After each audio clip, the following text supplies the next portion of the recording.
So if you want to achieve great things in life in terms of career, in engineering, in medicine, in law, in agriculture, and so on, then you have to take your classwork seriously.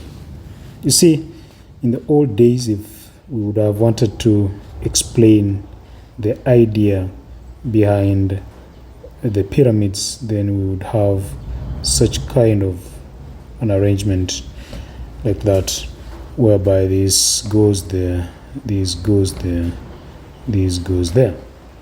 And we would easily say that if you want, you can pick these at the center, pick this, then this would form a triangle which can be extracted into something of that sort, whereby this could be A, this is B, and this is C, and invoke the Pythagoras theorem, which is C squared is equals to B squared plus A squared.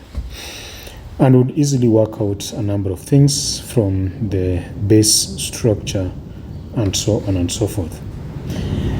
But then if we want to understand a modern mega structure, like the Burj Khalifa, like that, the very good height here, H, but this kind of structure and built in sand, associated with what we easily say sinking quicksands. You would definitely wonder how such a tall, heavy structure would easily remain firm. And it goes back to the basics that we learn in class: frictional force.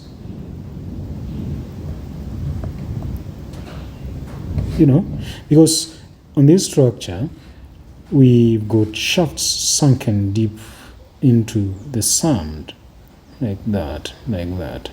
And between these strong shafts sunken into the sand, there exists very strong frictional force.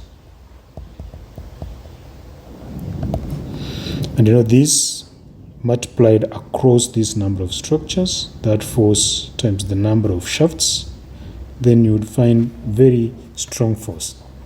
Look at this way in class. If you have this sheet of paper like that, and I have another sheet of paper, like that, then there exists some frictional force between this paper and this paper. Let's say this is F1. If I added another sheet of paper, let's say this, and you have that going, there would exist another force here, which would definitely be F2. If I got another sheet of paper, let's say this, or let's say this, and I drew it across here so that it's like that, then there would exist some frictional force between these, and let's say this is F3.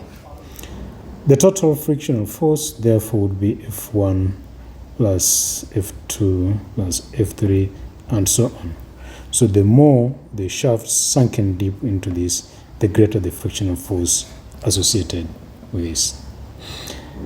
And this is very effective, because we understand that for us to get the the coefficient of static friction like that, then we would have the frictional force, and we divide this by the reaction force. This and this mg, and this is r. So this F_r over mg. This would eventually mean, for us to get the total friction force, in this case irrespective of the mass, then that would be mg times the coefficient of friction of kinetic static friction. And this forms the foundation over which such a modern megastructure